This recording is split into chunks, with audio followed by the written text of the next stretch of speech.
Frankenstein by Mary Shelley. Chapter 11. It is with considerable difficulty that I remember the original era of my being. All the events of that period appear confused and indistinct. A strange multiplicity of sensations seized me, and I saw, felt, heard, and smelt at the same time. And it was, indeed, a long time before I learned to distinguish between the operations of my various senses. By degrees, I remember, a stronger light pressed upon my nerves, so that I was obliged to shut my eyes. Darkness then came over me and troubled me, but hardly had I felt this when, by opening my eyes, as I now suppose, the light poured in upon me again. I walked, and, I believe, descended, but I presently found a great alteration in my sensations. Before, dark and opaque bodies had surrounded me, impervious to my touch or sight, but I now found that I could wander on at liberty, with no obstacles which I could not either surmount or avoid. The light became more and more oppressive to me, and the heat wearying me as I walked, I sought a place where I could receive shade. This was the forest near Ingolstadt, and here I lay by the side of a brook resting from my fatigue until I felt tormented by hunger and thirst. This roused me from my nearly dormant state, and I ate some berries which I found hanging on the trees or lying on the ground. I slaked my thirst at the brook, and then lying down, was overcome by sleep. It was dark when I awoke. I felt cold also, and half frightened, as it were, instinctively, finding myself so desolate. Before I had quitted your apartment, on a sensation of cold, I had covered myself with some clothes, but these were insufficient to secure me from the dews of night. I was a poor, helpless, miserable wretch. I knew, and could distinguish, nothing. But feeling pain invade me on all sides, I sat down and wept. Soon a gentle light stole over the heavens and gave me a sensation of pleasure. I started up and beheld a radiant form rise from among the trees. The moon I gazed with a kind of wonder. It moved slowly, but it enlightened my path, and I again went out in search of berries. I was still cold when under one of the trees I found a huge cloak, with which I covered myself and sat down upon the ground. No distinct ideas occupied my mind, all was confused. I felt light, and hunger, and thirst, and darkness. Innumerable sounds rang in my ears, and on all sides various scents saluted me. The only object that I could distinguish was the bright moon, and I fixed my eyes on that with pleasure. Several changes of day and night passed, and the orb of night had greatly lessened when I began to distinguish my sensations from each other. I gradually saw plainly the clear stream that supplied me with drink and the trees that shaded me with their foliage. I was delighted when I first discovered that a pleasant sound, which often saluted my ears, proceeded from the throats of the little winged animals who had often intercepted the light from my eyes. I began also to observe, with greater accuracy, the forms that surrounded me, and to perceive the boundaries of the radiant roof of light which canopied me. Sometimes I tried to imitate the pleasant songs of the birds but was unable.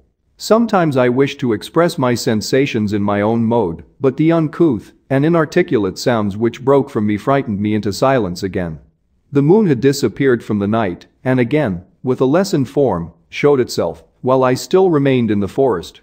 My sensations had by this time become distinct, and my mind received every day additional ideas. My eyes became accustomed to the light, and to perceive objects in their right forms. I distinguished the insect from the herb, and by degrees, one herb from another. I found that the sparrow uttered none but harsh notes, whilst those of the blackbird and thrush were sweet and enticing. One day, when I was oppressed by cold, I found a fire which had been left by some wandering beggars, and was overcome with delight at the warmth I experienced from it. In my joy I thrust my hand into the live embers, but quickly drew it out again with a cry of pain. How strange, I thought, that the same cause should produce such opposite effects. I examined the materials of the fire, and to my joy, found it to be composed of wood. I quickly collected some branches, but they were wet, and would not burn. I was pained at this, and sat still watching the operation of the fire. The wet wood which I had placed near the heat dried and itself became inflamed. I reflected on this, and by touching the various branches, I discovered the cause, and busied myself in collecting a great quantity of wood, that I might dry it, and have a plentiful supply of fire. When night came on and brought sleep with it, I was in the greatest fear lest my fire should be extinguished. I covered it carefully with dry wood and leaves and placed wet branches upon it, and then, spreading my cloak, I lay on the ground and sank into sleep. It was morning when I awoke, and my first care was to visit the fire. I uncovered it, and a gentle breeze quickly fanned it into a flame. I observed this also, and contrived a fan of branches, which roused the embers when they were nearly extinguished. When night came again I found, with pleasure, that the fire gave light as well as heat, and that the discovery of this element was useful to me in my food, for I found some of the offals that the travelers had left had been roasted and tasted much more savory than the berries I gathered from the trees. I tried, therefore, to dress my food in the same manner, placing it on the live embers. I found that the berries were spoiled by this operation, and the nuts and roots much improved. Food, however, became scarce, and I often spent the whole day searching in vain for a few acorns to assuage the pangs of hunger. When I found this, I resolved to quit the place that I had hitherto inhabited, to seek for one where the few wants I experienced would be more easily satisfied. In this emigration I exceedingly lamented the loss of the fire which I had obtained through accident, and knew not how to reproduce it. I gave several hours to the serious consideration of this difficulty, but I was obliged to relinquish all attempt to supply it, and wrapping myself up in my cloak, I struck across the wood towards the setting sun. I passed 3 days in these rambles, and at length discovered the open country. A great fall of snow had taken place the night before, and the fields were of one uniform white. The appearance was disconsolate, and I found my feet chilled by the cold damp substance that covered the ground. It was about 7 in the morning, and I longed to obtain food and shelter. At length I perceived a small hut on a rising ground, which had doubtless been built for the convenience of some shepherd. This was a new sight to me, and I examined the structure with great curiosity. Finding the door open, I entered. An old man sat in it, near a fire, over which he was preparing his breakfast. He turned on hearing a noise, and perceiving me, shrieked loudly, and quitting the hut, ran across the fields with a speed of which his debilitated form hardly appeared capable. His appearance, different from any I had ever before seen, and his flight somewhat surprised me. But I was enchanted by the appearance of the hut. Here the snow and rain could not penetrate, the ground was dry, and it presented to me then as exquisite and divine a retreat as pandemonium appeared to the demons of hell after their sufferings in the lake of fire. I greedily devoured the remnants of the shepherd's breakfast, which consisted of bread, cheese, milk, and wine. The latter, however, I did not like. Then, overcome by fatigue, I lay down among some straw and fell asleep. It was noon when I awoke, and allured by the warmth of the sun, which shone brightly on the white ground, I determined to recommence my travels, and, depositing the remains of the peasant's breakfast in a wallet I found, I proceeded across the fields for several hours, until at sunset I arrived at a village. How miraculous did this appear! The huts, the neater cottages, and stately houses engaged my admiration by turns. The vegetables in the gardens, the milk and cheese that I saw placed at the windows of some of the cottages, allured my appetite. One of the best of these I entered, but I had hardly placed my foot within the door before the children shrieked, and one of the women fainted. The whole village was roused. Some fled, some attacked me, until, grievously bruised by stones and many other kinds of missile weapons, I escaped to the open country, and fearfully took refuge in a low hovel, quite bare, and making a wretched appearance after the palaces I had beheld in the village. This hovel, however, joined a cottage of a neat and pleasant appearance, but after my late dearly bought experience, I dared not enter it. My place of refuge was constructed of wood, but so low that I could with difficulty sit upright in it. No wood, however, was placed on the earth, which formed the floor, but it was dry, and although the wind entered it by innumerable chinks, I found it an agreeable asylum from the snow and rain. Here, then, I retreated and lay down happy to have found a shelter, however miserable, from the inclemency of the season, and still more from the barbarity of man. As soon as morning dawned I crept from my kennel, that I might view the adjacent cottage, and discover if I could remain in the habitation I had found. It was situated against the back of the cottage, and surrounded on the sides which were exposed by a pigsty and a clear pool of water. One part was open, and by that I had crept in. But now I covered every crevice by which I might be perceived with stones and wood, yet in such a manner that I might move them on occasion to pass out. All the light I enjoyed came through the sty, and that was sufficient for me. Having thus arranged my dwelling and carpeted it with clean straw, I retired, for I saw the figure of a man at a distance, and I remembered too well my treatment the night before to trust myself in his power. I had first, however, provided for my sustenance for that day by a loaf of coarse bread, which I purloined, and a cup with which I could drink more conveniently than from my hand of the pure water which flowed by my retreat. The floor was a little raised, so that it was kept perfectly dry, and by its vicinity to the chimney of the cottage it was tolerably warm. Being thus provided, I resolved to reside in this hovel until something should occur which might alter my determination. It was indeed a paradise compared to the bleak forest, my former residence, the rain-dropping branches, and dank earth. I ate my breakfast with pleasure, and was about to remove a plank, to procure myself a little water, when I heard a step, and looking through a small chink, I beheld a young creature, with a pail on her head, passing before my hovel. The girl was young, and of gentle demeanor, unlike what I have since found cottagers and farmhouse servants to be. Yet she was meanly dressed, a coarse blue petticoat and a linen jacket being her only garb. Her fair hair was plaited but not adorned, she looked patient yet sad. I lost sight of her, and in about a quarter of an hour she returned bearing the pail, which was now partly filled with milk. As she walked along, seemingly incommoded by the burden, a young man met her, whose countenance expressed a deeper despondence. Uttering a few sounds with an air of melancholy, he took the pail from her head and bore it to the cottage himself. She followed, and they disappeared. Presently I saw the young man again, with some tools in his hand, cross the field behind the cottage, and the girl was also busied, sometimes in the house and sometimes in the yard. On examining my dwelling, I found that one of the windows of the cottage had formerly occupied a part of it, but the panes had been filled up with wood. In one of these was a small and almost imperceptible chink through which the eye could just penetrate. Through this crevice a small room was visible, whitewashed and clean, but very bare of furniture. In one corner, near a small fire, sat an old man, leaning his head on his hands in a disconsolate attitude. The young girl was occupied in arranging the cottage, but presently she took something out of a drawer, which employed her hands, and she sat down beside the old man, who, taking up an instrument, began to play, and to produce sounds sweeter than the voice of the thrush or the nightingale. It was a lovely sight, even to me, poor wretch who had never beheld aught beautiful before. The silver hair and benevolent countenance of the aged cottager won my reverence, while the gentle manners of the girl enticed my love. He played a sweet mournful air which I perceived drew tears from the eyes of his amiable companion, of which the old man took no notice, until she sobbed audibly. He then pronounced a few sounds, and the fair creature, leaving her work, knelt at his feet.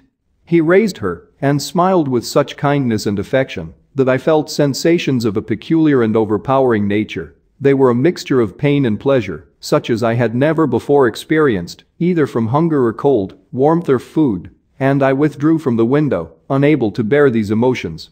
Soon after this the young man returned, bearing on his shoulders a load of wood. The girl met him at the door, helped to relieve him of his burden, and taking some of the fuel into the cottage, placed it on the fire. Then she and the youth went apart into a nook of the cottage, and he showed her a large loaf and a piece of cheese. She seemed pleased, and went into the garden for some roots and plants, which she placed in water, and then upon the fire. She afterwards continued her work, whilst a young man went into the garden, and appeared busily employed in digging and pulling up roots. After he had been employed thus about an hour, the young woman joined him, and they entered the cottage together. The old man had, in the meantime, been pensive, but on the appearance of his companions he assumed a more cheerful air, and they sat down to eat. The meal was quickly dispatched. The young woman was again occupied in arranging the cottage. The old man walked before the cottage in the sun for a few minutes, leaning on the arm of the youth. Nothing could exceed in beauty the contrast between these two excellent creatures. One was old, with silver hairs and a countenance beaming with benevolence and love. The younger was slight and graceful in his figure, and his features were molded with the finest symmetry, yet his eyes and attitude expressed the utmost sadness and despondency. The old man returned to the cottage, and the youth, with tools different from those he had used in the morning, directed his steps across the fields. Night quickly shut in, but to my extreme wonder, I found that the cottagers had a means of prolonging light by the use of tapers, and was delighted to find that the setting of the sun did not put an end to the pleasure I experienced in watching my human neighbors. In the evening the young girl and her companion were employed in various occupations which I did not understand, and the old man again took up the instrument which produced the divine sounds that had enchanted me in the morning. So soon as he had finished, the youth began, not to play, but to utter sounds that were monotonous, and neither resembling the harmony of the old man's instrument, nor the songs of the birds. I since found that he read aloud, but at that time I knew nothing of the science of words or letters. The family, after having been thus occupied for a short time, extinguished their lights and retired, as I conjectured, to rest. Chapter 12. I lay on my straw, but I could not sleep. I thought of the occurrences of the day. What chiefly struck me was the gentle manners of these people, and I longed to join them, but dared not. I remembered too well the treatment I had suffered the night before from the barbarous villagers, and resolved, whatever course of conduct I might hereafter think it right to pursue, that for the present I would remain quietly in my hovel, watching and endeavoring to discover the motives which influenced their actions. The cottagers arose the next morning before the sun. The young woman arranged the cottage and prepared the food, and the youth departed after the first meal. This day was passed in the same routine as that which preceded it. The young man was constantly employed out of doors, and the girl in various laborious occupations within. The old man, whom I soon perceived to be blind, employed his leisure hours on his instrument or in contemplation. Nothing could exceed the love and respect which the younger cottagers exhibited towards their venerable companion. They performed towards him every little office of affection and duty with gentleness, and he rewarded them by his benevolent smiles. They were not entirely happy. The young man and his companion often went apart and appeared to weep. I saw no cause for their unhappiness, but I was deeply affected by it. If such lovely creatures were miserable, it was less strange that I, an imperfect and solitary being, should be wretched. Yet why were these gentle beings unhappy? They possessed a delightful house, for such it was in my eyes, and every luxury. They had a fire to warm them when chill and delicious viands when hungry. They were dressed in excellent clothes, and, still more, they enjoyed one another's company and speech, interchanging each day looks of affection and kindness. What did their tears imply? Did they really express pain? I was at first unable to solve these questions, but perpetual attention and time explained to me many appearances which were at first enigmatic. A considerable period elapsed before I discovered one of the causes of the uneasiness of this amiable family. It was poverty, and they suffered that evil in a very distressing degree. Their nourishment consisted entirely of the vegetables of their garden and the milk of one cow, which gave very little during the winter, when its masters could scarcely procure food to support it. They often, I believe, suffered the pangs of hunger very poignantly, especially the two younger cottagers, for several times they placed food before the old man, when they reserved none for themselves. This trait of kindness moved me sensibly. I had been accustomed, during the night, to steal a part of their store for my own consumption, but when I found that in doing this, I inflicted pain on the cottagers, I abstained and satisfied myself with berries, nuts, and roots which I gathered from a neighboring wood. I discovered also another means through which I was enabled to assist their labors. I found that the youth spent a great part of each day in collecting wood for the family fire, and during the night I often took his tools, the use of which I quickly discovered, and brought home firing sufficient for the consumption of several days. I remember, the first time that I did this, the young woman, when she opened the door in the morning, appeared greatly astonished on seeing a great pile of wood on the outside. She uttered some words in a loud voice, and the youth joined her, who also expressed surprise. I observed, with pleasure, that he did not go to the forest that day, but spent it in repairing the cottage and cultivating the garden. By degrees I made a discovery of still greater moment. I found that these people possessed a method of communicating their experience and feelings to one another by articulate sounds. I perceived that the words they spoke sometimes produced pleasure or pain, smiles or sadness, in the minds and countenances of the hearers. This was indeed a godlike science, and I ardently desired to become acquainted with it. But I was baffled in every attempt I made for this purpose. Their pronunciation was quick, and the words they uttered, not having any apparent connection with visible objects, I was unable to discover any clue by which I could unravel the mystery of their reference. By great application, however, and after having remained during the space of several revolutions of the moon in my hovel, I discovered the names that were given to some of the most familiar objects of discourse. I learned and applied the words fire, milk, bread, and wood. I learned also the names of the cottagers themselves. The youth and his companion had each of them several names, but the old man had only one, which was father. The girl was called sister or Agatha, and the youth Felix, brother, or son. I cannot describe the delight I felt when I learned the ideas appropriated to each of these sounds and was able to pronounce them. I distinguished several other words without being able as yet to understand or apply them, such as good, dearest, unhappy. I spent the winter in this manner. The gentle manners and beauty of the cottagers greatly endeared them to me. When they were unhappy, I felt depressed. When they rejoiced, I sympathized in their joys. I saw few human beings besides them, and if any other happened to enter the cottage, their harsh manners and rude gait only enhanced to me the superior accomplishments of my friends.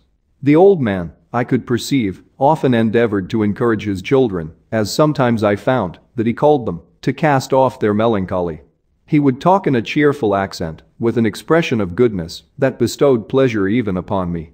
Agatha listened with respect, her eyes sometimes filled with tears, which she endeavored to wipe away unperceived, but I generally found that her countenance and tone were more cheerful after having listened to the exhortations of her father. It was not thus with Felix. He was always the saddest of the group, and even to my unpracticed senses, he appeared to have suffered more deeply than his friends. But if his countenance was more sorrowful, his voice was more cheerful than that of his sister, especially when he addressed the old man. I could mention innumerable instances which, although slight, marked the dispositions of these amiable cottagers. In the midst of poverty and want, Felix carried with pleasure to his sister the first little white flower that peeped out from beneath the snowy ground. Early in the morning, before she had risen, he cleared away the snow that obstructed her path to the milk house, drew water from the well, and brought the wood from the outhouse, where, to his perpetual astonishment, he found his store always replenished by an invisible hand. In the day, I believe, he worked sometimes for a neighboring farmer, because he often went forth and did not return until dinner, yet brought no wood with him. At other times he worked in the garden, but as there was little to do in the frosty season, he read to the old man and Agatha. This reading had puzzled me extremely at first, but by degrees I discovered that he uttered many of the same sounds when he read as when he talked. I conjectured, therefore, that he found on the paper signs for speech which he understood, and I ardently longed to comprehend these also. But how was that possible, when I did not even understand the sounds for which they stood as signs? I improved, however, sensibly in this science, but not sufficiently to follow up any kind of conversation, although I applied my whole mind to the endeavor, for I easily perceived that, although I eagerly longed to discover myself to the cottagers, I ought not to make the attempt until I had first become master of their language, which knowledge might enable me to make them overlook the deformity of my figure, for with this also the contrast perpetually presented to my eyes had made me acquainted. I had admired the perfect forms of my cottagers, their grace, beauty, and delicate complexions, but how was I terrified when I viewed myself in a transparent pool. At first I started back, unable to believe that it was indeed I who was reflected in the mirror, and when I became fully convinced that I was in reality the monster that I am, I was filled with the bitterest sensations of despondence and mortification. Alas! I did not yet entirely know the fatal effects of this miserable deformity. As the sun became warmer and the light of day longer, the snow vanished, and I beheld the bare trees and the black earth. From this time Felix was more employed, and the heart-moving indications of impending famine disappeared. Their food, as I afterwards found, was coarse, but it was wholesome, and they procured a sufficiency of it. Several new kinds of plants sprang up in the garden, which they dressed, and these signs of comfort increased daily as the season advanced.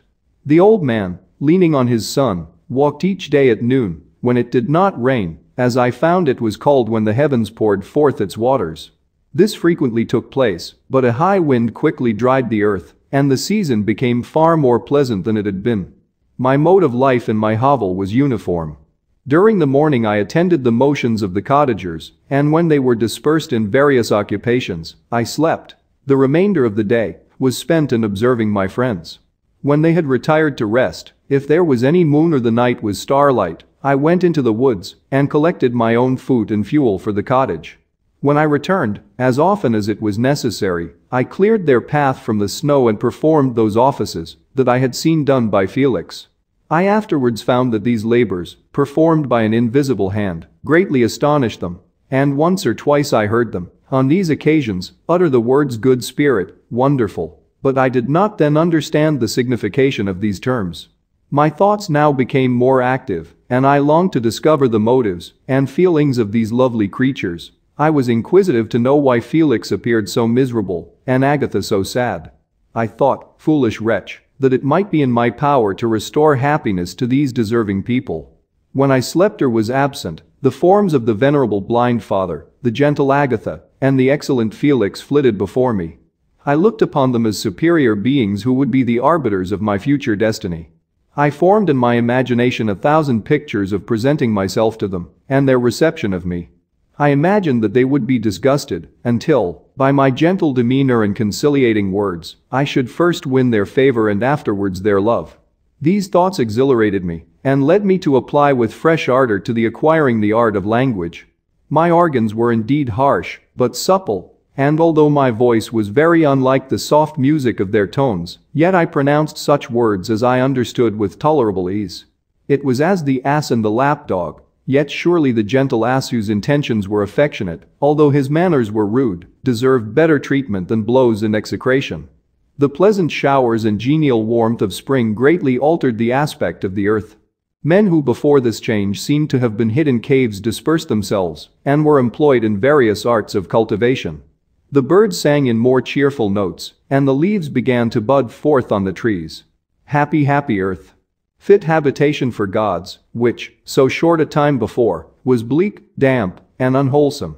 My spirits were elevated by the enchanting appearance of nature. The past was blotted from my memory, the present was tranquil, and the future gilded by bright rays of hope and anticipations of joy.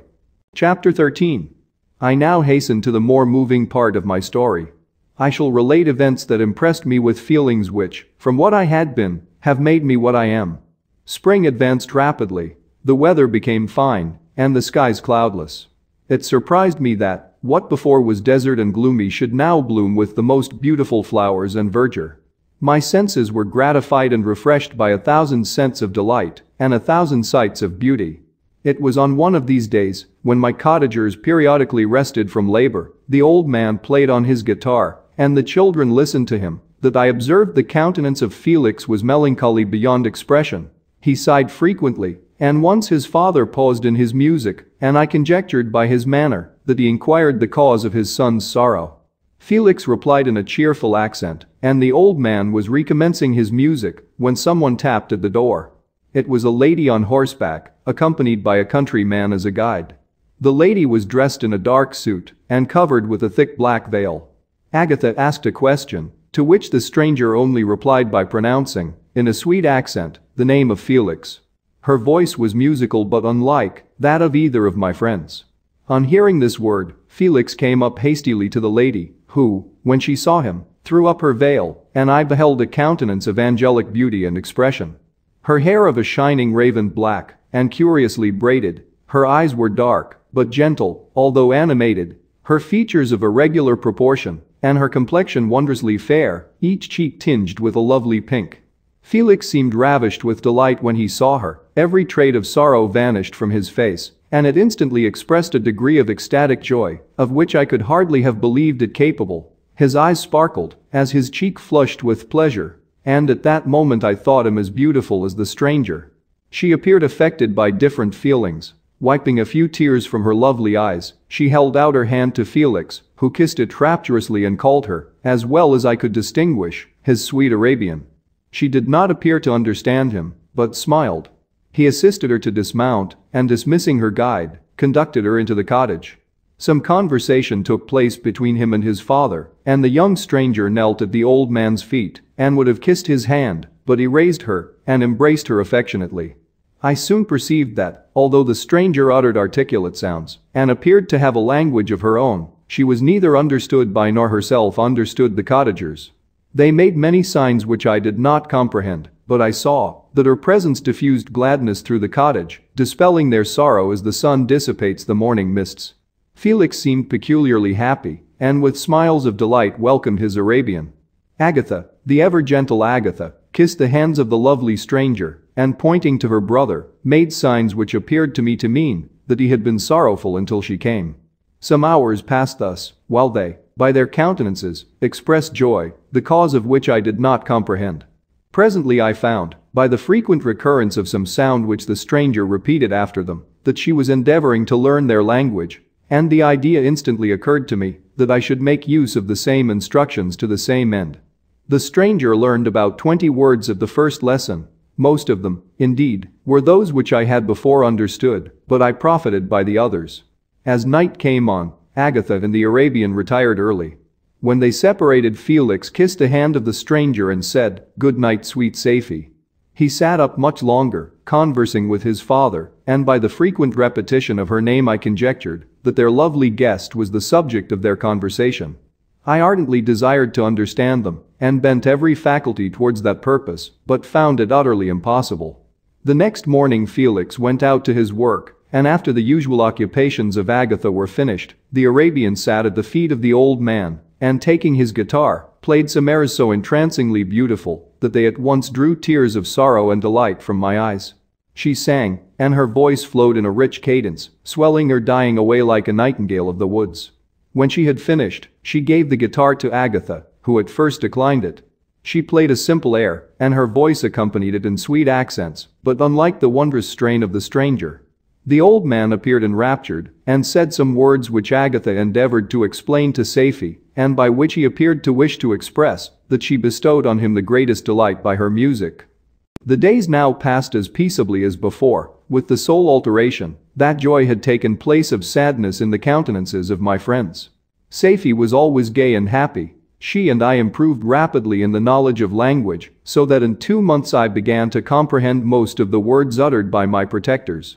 In the meanwhile also the black ground was covered with herbage, and the green banks interspersed with innumerable flowers, sweet to the scent and the eyes, stars of pale radiance among the moonlight woods. The sun became warmer, the nights clear and balmy, and my nocturnal rambles were an extreme pleasure to me, although they were considerably shortened by the late setting and early rising of the sun, for I never ventured abroad during daylight, fearful of meeting with the same treatment I had formerly endured in the first village which I entered. My days were spent in close attention, that I might more speedily master the language, and I may boast that I improved more rapidly than the Arabian, who understood very little and conversed in broken accents, whilst I comprehended and could imitate almost every word that was spoken. While I improved in speech, I also learned the science of letters as it was taught to the stranger, and this opened before me a wide field for wonder and delight. The book from which Felix instructed Safie was Volney's Ruins of Empires. I should not have understood the purport of this book had not Felix, in reading it, given very minute explanations. He had chosen this work, he said, because the declamatory style was framed in imitation of the Eastern authors. Through this work I obtained a cursory knowledge of history and a view of the several empires at present existing in the world. It gave me an insight into the manners, governments, and religions of the different nations of the earth. I heard of the slothful Asiatics, of the stupendous genius and mental activity of the Grecians, of the wars and wonderful virtue of the early Romans, of their subsequent degenerating, of the decline of that mighty empire, of chivalry, Christianity, and kings. I heard of the discovery of the American hemisphere and wept with Safie over the hapless fate of its original inhabitants. These wonderful narrations inspired me with strange feelings. Was man, indeed, at once so powerful, so virtuous and magnificent, yet so vicious and base? He appeared at one time a mere scion of the evil principle, and at another is all that can be conceived of noble and godlike. To be a great and virtuous man appeared the highest honor that can befall a sensitive being. To be base and vicious, as many on record have been, appeared the lowest degradation, a condition more abject than that of the blind mole or harmless worm. For a long time I could not conceive how one man could go forth to murder his fellow, or even why there were laws and governments. But when I heard details of vice and bloodshed, my wonder ceased, and I turned away with disgust and loathing. Every conversation of the cottagers now opened new wonders to me. While I listened to the instructions which Felix bestowed upon the Arabian, the strange system of human society was explained to me. I heard of the division of property, of immense wealth and squalid poverty, of rank, descent, and noble blood. The words induced me to turn towards myself. I learned that the possessions most esteemed by your fellow creatures were high and unsullied descent united with riches. A man might be respected with only one of these advantages, but without either he was considered, except in very rare instances, as a vagabond and a slave, doomed to waste his powers for the profits of the chosen few.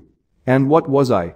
Of my creation and creator I was absolutely ignorant, but I knew that I possessed no money, no friends, no kind of property. I was, besides, endued with a figure hideously deformed and loathsome. I was not even of the same nature as man.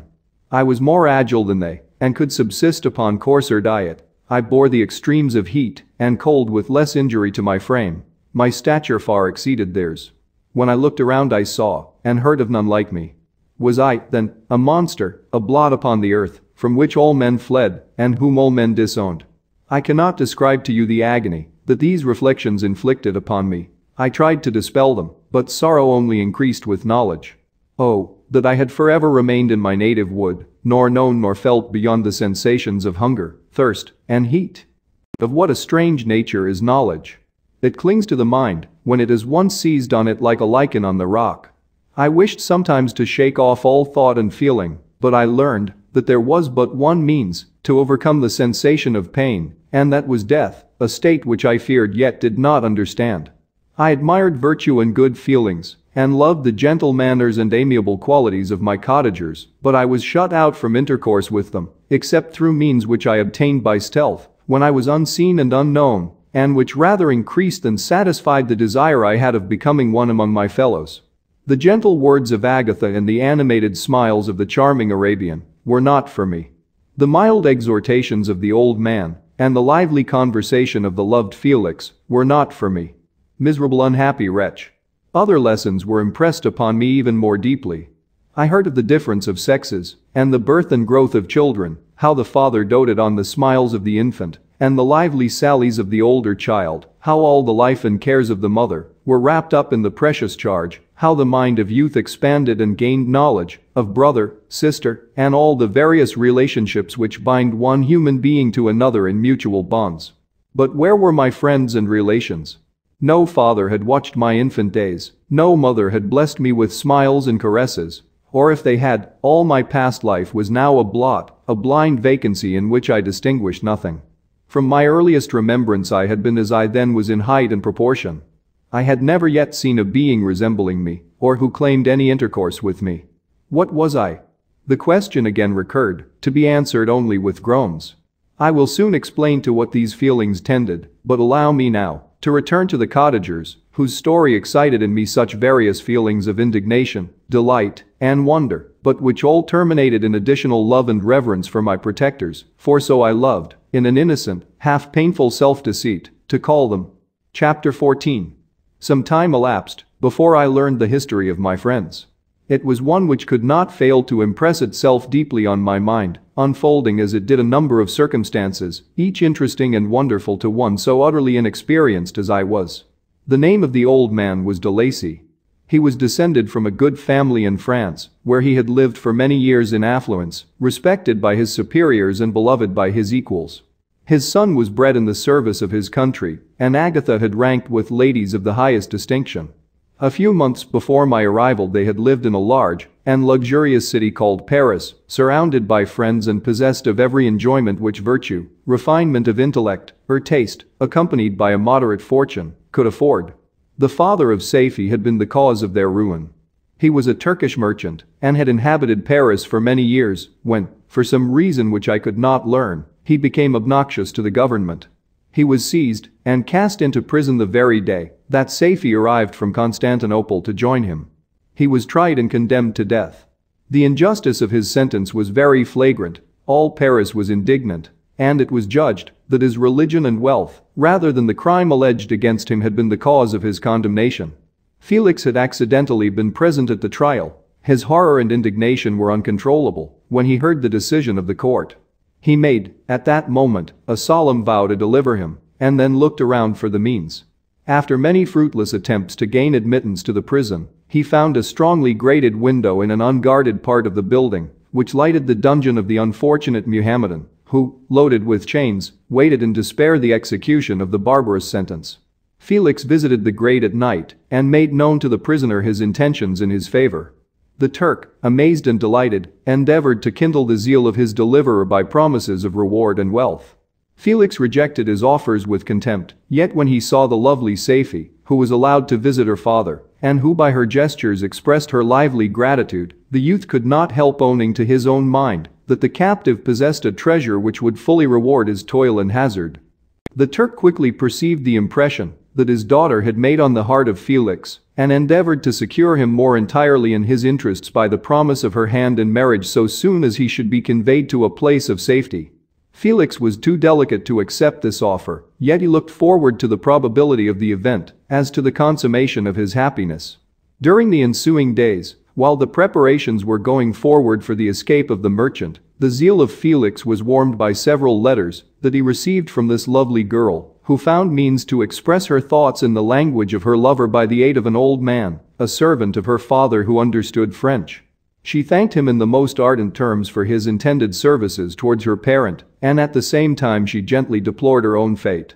I have copies of these letters, for I found means, during my residence in the hovel, to procure the implements of writing, and the letters were often in the hands of Felix or Agatha. Before I depart I will give them to you. They will prove the truth of my tale, but at present, as the sun is already far declined, I shall only have time to repeat the substance of them to you. Saifi related that her mother was a Christian Arab, seized and made a slave by the Turks. Recommended by her beauty, she had won the heart of the father of Saifi, who married her. The young girl spoke in high and enthusiastic terms of her mother, who, born in freedom, spurned the bondage to which she was now reduced. She instructed her daughter in the tenets of her religion and taught her to aspire to higher powers of intellect and an independence of spirit forbidden to the female followers of Muhammad. This lady died, but her lessons were indelibly impressed on the mind of Saifi, who sickened at the prospect of again returning to Asia and being immured within the walls of a harem, allowed only to occupy herself with infantile amusements, ill-suited to the temper of her soul, now accustomed to grand ideas and a noble emulation for virtue. The prospect of marrying a Christian and remaining in a country where women were allowed to take a rank in society was enchanting to her. The day for the execution of the Turk was fixed, but on the night previous to it, he quitted his prison and before morning was distant many leagues from Paris. Felix had procured passports in the name of his father, sister, and himself. He had previously communicated his plan to the former, who aided the deceit by quitting his house under the pretense of a journey and concealed himself, with his daughter, in an obscure part of Paris. Felix conducted the fugitives through France to Lyons and across Mont Cenis to Leghorn, where the merchant had decided to wait a favorable opportunity of passing into some part of the Turkish dominions. Saifi resolved to remain with her father until the moment of his departure, before which time the Turk renewed his promise that she should be united to his deliverer, and Felix remained with them in expectation of that event. And in the meantime he enjoyed the society of the Arabian, who exhibited towards him the simplest and tenderest affection. They conversed with one another through the means of an interpreter, and sometimes with the interpretation of looks, and Saifi sang to him the divine airs of her native country. The Turk allowed this intimacy to take place and encouraged the hopes of the youthful lovers, while in his heart he had formed far other plans. He loathed the idea that his daughter should be united to a Christian, but he feared the resentment of Felix if he should appear lukewarm, for he knew that he was still in the power of his deliverer if he should choose to betray him to the Italian state which they inhabited. He revolved 1,000 plans by which he should be enabled to prolong the deceit until it might be no longer necessary, and secretly to take his daughter with him when he departed. His plans were facilitated by the news which arrived from Paris. The government of France were greatly enraged at the escape of their victim and spared no pains to detect and punish his deliverer. The plot of Felix was quickly discovered, and Delisle and Agatha were thrown into prison. The news reached Felix and roused him from his dream of pleasure. His blind and aged father and his gentle sister lay in a noisome dungeon, while he enjoyed the free air and the society of her whom he loved. This idea was torture to him. He quickly arranged with the Turk that if the latter should find a favorable opportunity for escape before Felix could return to Italy, Saifi should remain as a boarder at a convent at Leghorn, and then, quitting the lovely Arabian, he hastened to Paris and delivered himself up to the vengeance of the law, hoping to free Delisle and Agatha by this proceeding. He did not succeed. They remained confined for 5 months before the trial took place, the result of which deprived them of their fortune and condemned them to a perpetual exile from their native country. They found a miserable asylum in the cottage in Germany, where I discovered them. Felix soon learned that the treacherous Turk, for whom he and his family endured such unheard-of oppression, on discovering that his deliverer was thus reduced to poverty and ruin, became a traitor to good feeling and honor, and had quitted Italy with his daughter, insultingly sending Felix a pittance of money to aid him, as he said, in some plan of future maintenance. Such were the events that preyed on the heart of Felix and rendered him, when I first saw him, the most miserable of his family. He could have endured poverty, and while this distress had been the meed of his virtue, he gloried in it. But the ingratitude of the Turk and the loss of his beloved Safie were misfortunes more bitter and irreparable. The arrival of the Arabian now infused new life into his soul. When the news reached Leghorn that Felix was deprived of his wealth and rank, the merchant commanded his daughter to think no more of her lover, but to prepare to return to her native country.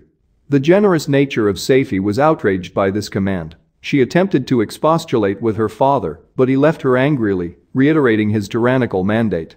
A few days after, the Turk entered his daughter's apartment and told her hastily that he had reason to believe that his residence at Leghorn had been divulged and that he should speedily be delivered up to the French government. He had consequently hired a vessel to convey him to Constantinople, for which city he should sail in a few hours.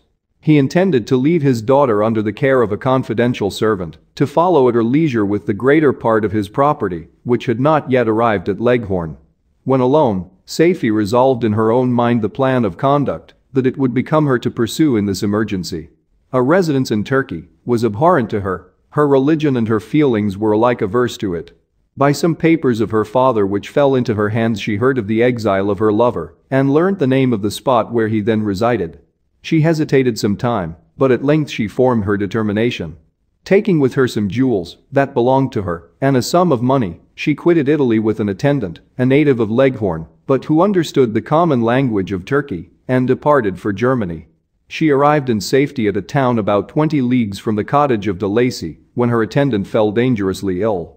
Safie nursed her with the most devoted affection, but the poor girl died, and the Arabian was left alone, unacquainted with the language of the country, and utterly ignorant of the customs of the world. She fell, however, into good hands. The Italian had mentioned the name of the spot for which they were bound, and after her death the woman of the house in which they had lived took care that Safie should arrive in safety at the cottage of her lover. Chapter 15. Such was the history of my beloved cottagers. It impressed me deeply. I learned, from the views of social life which it developed, to admire their virtues and to deprecate the vices of mankind. As yet I looked upon crime as a distant evil. Benevolence and generosity were ever present before me, inciting within me a desire to become an actor in the busy scene where so many admirable qualities were called forth and displayed. But in giving an account of the progress of my intellect, I must not omit a circumstance which occurred in the beginning of the month of August of the same year. One night during my accustomed visit to the neighboring wood, where I collected my own food and brought home firing for my protectors, I found on the ground a leathern portmanteau containing several articles of dress and some books. I eagerly seized the prize and returned with it to my hovel. Fortunately the books were written in the language, the elements of which I had acquired at the cottage. They consisted of Paradise Lost, a volume of Plutarch's Lives, and the Sorrows of Werther. The possession of these treasures gave me extreme delight. I now continually studied and exercised my mind upon these histories, whilst my friends were employed in their ordinary occupations. I can hardly describe to you the effect of these books. They produced in me an infinity of new images and feelings that sometimes raised me to ecstasy, but more frequently sunk me into the lowest dejection. In the Sorrows of Werther, besides the interest of its simple and affecting story, so many opinions are canvassed, and so many lights thrown upon what had hitherto been to me obscure subjects, that I found in it a never-ending source of speculation and astonishment. The gentle and domestic manners it described, combined with lofty sentiments and feelings, which had for their object something out of self, accorded well with my experience among my protectors, and with the wants which were forever alive in my own bosom. But I thought Werther himself a more divine being than I had ever beheld or imagined. His character contained no pretension, but it sank deep. The disquisitions upon death and suicide were calculated to fill me with wonder. I did not pretend to enter into the merits of the case, yet I inclined towards the opinions of the hero, whose extinction I wept, without precisely understanding it. As I read, however, I applied much personally to my own feelings and condition. I found myself similar yet at the same time strangely unlike to the beings concerning whom I read, and to whose conversation I was a listener.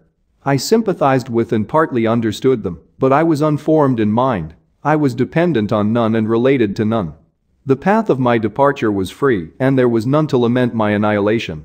My person was hideous and my stature gigantic. What did this mean? Who was I? What was I? Whence did I come? What was my destination? These questions continually recurred, but I was unable to solve them. The volume of Plutarch's Lives which I possessed contained the histories of the first founders of the ancient republics. This book had a far different effect upon me from the sorrows of Werther. I learned from Werther's imagination's despondency and gloom, but Plutarch taught me high thoughts. He elevated me above the wretched sphere of my own reflections, to admire and love the heroes of past ages. Many things I read surpassed my understanding and experience.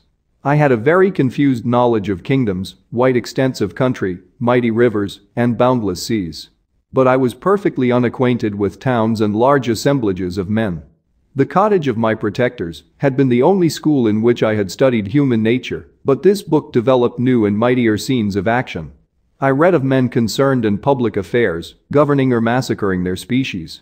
I felt the greatest ardor for virtue rise within me, an abhorrence for vice, as far as I understood the signification of those terms, relative as they were, as I applied them, to pleasure and pain alone. Induced by these feelings, I was of course led to admire peaceable lawgivers, Numa, Solon, and Lycurgus, in preference to Romulus and Theseus. The patriarchal lives of my protectors caused these impressions to take a firm hold on my mind. Perhaps, if my first introduction to humanity had been made by a young soldier, burning for glory and slaughter, I should have been imbued with different sensations. But Paradise Lost excited different and far deeper emotions. I read it, as I had read the other volumes which had fallen into my hands, as a true history. It moved every feeling of wonder and awe that the picture of an omnipotent God warring with his creatures was capable of exciting. I often referred the several situations, as their similarity struck me, to my own. Like Adam, I was apparently united by no link to any other being in existence, but his state was far different from mine in every other respect.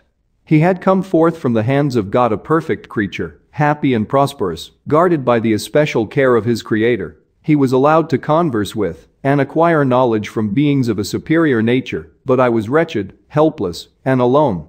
Many times I considered Satan as the fitter emblem of my condition, for often, like him, when I viewed the bliss of my protectors, the bitter gall of envy rose within me. Another circumstance strengthened and confirmed these feelings. Soon after my arrival in the hovel I discovered some papers in the pocket of the dress which I had taken from your laboratory. At first I had neglected them, but now that I was able to decipher the characters in which they were written, I began to study them with diligence. It was your journal of the 4 months that preceded my creation. You minutely described in these papers every step you took in the progress of your work. This history was mingled with accounts of domestic occurrences. You doubtless recollect these papers. Here they are. Everything is related in them which bears reference to my accursed origin.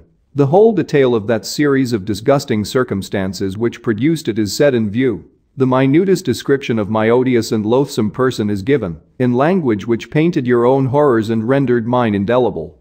I sickened as I read. Hateful day when I received life! I exclaimed in agony. Accursed Creator!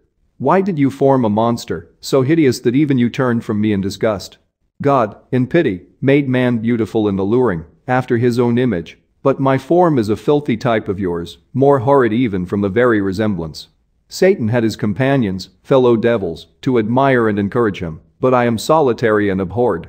These were the reflections of my hours of despondency and solitude, but when I contemplated the virtues of the cottagers, their amiable and benevolent dispositions, I persuaded myself that, when they should become acquainted with my admiration of their virtues they would compassionate me and overlook my personal deformity.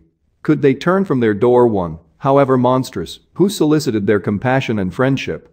I resolved, at least, not to despair, but in every way, to fit myself for an interview with them which would decide my fate.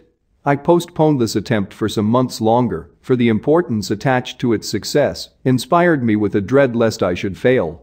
Besides, I found that my understanding improved so much with every day's experience that I was unwilling to commence this undertaking until a few more months should have added to my sagacity. Several changes, in the meantime, took place in the cottage. The presence of safety diffused happiness among its inhabitants, and I also found that a greater degree of plenty reigned there. Felix and Agatha spent more time in amusement and conversation, and were assisted in their labors by servants. They did not appear rich, but they were contented and happy. Their feelings were serene and peaceful, while mine became every day more tumultuous. Increase of knowledge only discovered to me more clearly what a wretched outcast I was. I cherished hope, it is true, but it vanished when I beheld my person reflected in water, or my shadow in the moonshine, even as that frail image in that inconstant shade. I endeavored to crush these fears, and to fortify myself for the trial which in a few months I resolved to undergo. And sometimes I allowed my thoughts, unchecked by reason, to ramble in the fields of paradise, and dared to fancy amiable and lovely creatures sympathizing with my feelings and cheering my gloom. Their angelic countenances breathed smiles of consolation. But it was all a dream. No Eve soothed my sorrows, nor shared my thoughts. I was alone. I remembered Adam's supplication to his Creator. But where was mine? He had abandoned me, and in the bitterness of my heart I cursed him. Autumn passed thus. I saw, with surprise and grief, the leaves decay and fall, and nature again assume the barren and bleak appearance it had worn when I first beheld the woods and the lovely moon. Yet I did not heed the bleakness of the weather. I was better fitted by my conformation for the endurance of cold than heat. But my chief delights were the sight of the flowers, the birds, and all the gay apparel of summer. When those deserted me, I turned with more attention towards the cottagers. Their happiness was not decreased by the absence of summer. They loved and sympathized with one another, and their joys, depending on each other, were not interrupted by the casualties that took place around them. The more I saw of them, the greater became my desire to claim their protection and kindness. My heart yearned to be known and loved by these amiable creatures. To see their sweet looks directed towards me with affection was the utmost limit of my ambition. I dared not think that they would turn them from me with disdain and horror. The poor that stopped at their door were never driven away. I asked, it is true, for greater treasures than a little food or rest. I required kindness and sympathy, but I did not believe myself utterly unworthy of it. The winter advanced, and an entire revolution of the seasons had taken place since I awoke into life. My attention at this time was solely directed towards my plan of introducing myself into the cottage of my protectors. I revolved many projects, but that on which I finally fixed was to enter the dwelling when the blind old man should be alone. I had sagacity enough to discover that the unnatural hideousness of my person was the chief object of horror with those who had formerly beheld me. My voice, although harsh, had nothing terrible in it. I thought, therefore, that if in the absence of his children I could gain the goodwill and mediation of the old de Lacy, I might by his means be tolerated by my younger protectors. One day, when the sun shone on the red leaves that strewed the ground and diffused cheerfulness, although it denied warmth, Safie, Agatha, and Felix departed on a long country walk, and the old man, at his own desire, was left alone in the cottage. When his children had departed, he took up his guitar and played several mournful but sweet airs, more sweet and mournful than I had ever heard him play before. At first his countenance was illuminated with pleasure, but as he continued, thoughtfulness and sadness succeeded. At length, laying aside the instrument, he sat absorbed in reflection. My heart beat quick. This was the hour and moment of trial, which would decide my hopes or realize my fears. The servants were gone to a neighboring fair. All was silent in and around the cottage. It was an excellent opportunity. Yet, when I proceeded to execute my plan, my limbs failed me, and I sank to the ground. Again I rose, and exerting all the firmness of which I was master, removed the planks which I had placed before my hovel to conceal my retreat. The fresh air revived me, and with renewed determination I approached the door of their cottage. I knocked. "Who is there?" said the old man. "Come in." I entered. "Pardon this intrusion," said I. "I am a traveler in want of a little rest. You would greatly oblige me if you would allow me to remain a few minutes before the fire." "Enter," said de Lacy, "and I will try in what manner I can to relieve your wants. But, unfortunately, my children are from home, and as I am blind, I am afraid I shall find it difficult to procure food for you."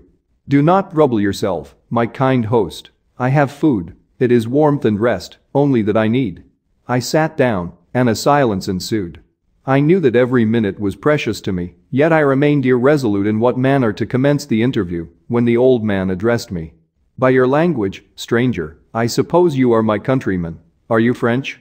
"No, but I was educated by a French family and understand that language only. I am now going to claim the protection of some friends whom I sincerely love and of whose favor I have some hopes." "Are they Germans?" "No, they are French. But let us change the subject. I am an unfortunate and deserted creature. I look around, and I have no relation or friend upon earth. These amiable people to whom I go have never seen me and know little of me. I am full of fears, for if I fail there, I am an outcast in the world forever. Do not despair. To be friendless is indeed to be unfortunate, but the hearts of men, when unprejudiced by any obvious self-interest, are full of brotherly love and charity. Rely, therefore, on your hopes, and if these friends are good and amiable, do not despair. They are kind, they are the most excellent creatures in the world, but, unfortunately, they are prejudiced against me. I have good dispositions. My life has been hitherto harmless, and in some degree beneficial, but a fatal prejudice clouds their eyes, and where they ought to see a feeling and kind friend, they behold only a detestable monster. That is indeed unfortunate, but if you are really blameless, cannot you undeceive them? I am about to undertake that task, and it is on that account that I feel so many overwhelming terrors. I tenderly love these friends. I have, unknown to them, been for many months in the habits of daily kindness towards them, but they believe that I wish to injure them, and it is that prejudice which I wish to overcome. Where do these friends reside? Near this spot." The old man paused and then continued, "If you will unreservedly confide to me the particulars of your tale, I perhaps may be of use in undeceiving them. I am blind and cannot judge of your countenance, but there is something in your words which persuades me that you are sincere. I am poor and an exile, but it will afford me true pleasure to be in any way serviceable to a human creature." "Excellent man. I thank you and accept your generous offer. You raise me from the dust by this kindness, and I trust that, by your aid, I shall not be driven from the society and sympathy of your fellow creatures. Heaven forbid. Even if you were really criminal, for that can only drive you to desperation and not instigate you to virtue. I also am unfortunate. I and my family have been condemned, although innocent. Judge, therefore, if I do not feel for your misfortunes. How can I thank you, my best and only benefactor? From your lips first have I heard the voice of kindness directed towards me. I shall be forever grateful, and your present humanity assures me of success with those friends whom I am on the point of meeting. May I know the names and residence of those friends?" I paused. This, I thought, was the moment of decision, which was to rob me of, or bestow happiness on me forever. I struggled vainly for firmness sufficient to answer him, but the effort destroyed all my remaining strength. I sank on the chair and sobbed aloud. At that moment I heard the steps of my younger protectors. I had not a moment to lose, but seizing the hand of the old man, I cried, "Now is the time. Save and protect me. You and your family are the friends whom I seek. Do not you desert me in the hour of trial." "Great God!" exclaimed the old man. "Who are you?" At that instant the cottage door was opened, and Felix, Safie, and Agatha entered. Who can describe their horror and consternation on beholding me? Agatha fainted, and Safie, unable to attend to her friend, rushed out of the cottage. Felix darted forward, and with supernatural force tore me from his father, to whose knees I clung. In a transport of fury, he dashed me to the ground and struck me violently with a stick. I could have torn him limb from limb, as the lion rends the antelope. But my heart sank within me, as with bitter sickness, and I refrained. I saw him on the point of repeating his blow, when, overcome by pain and anguish, I quitted the cottage and in the general tumult escaped unperceived to my hovel.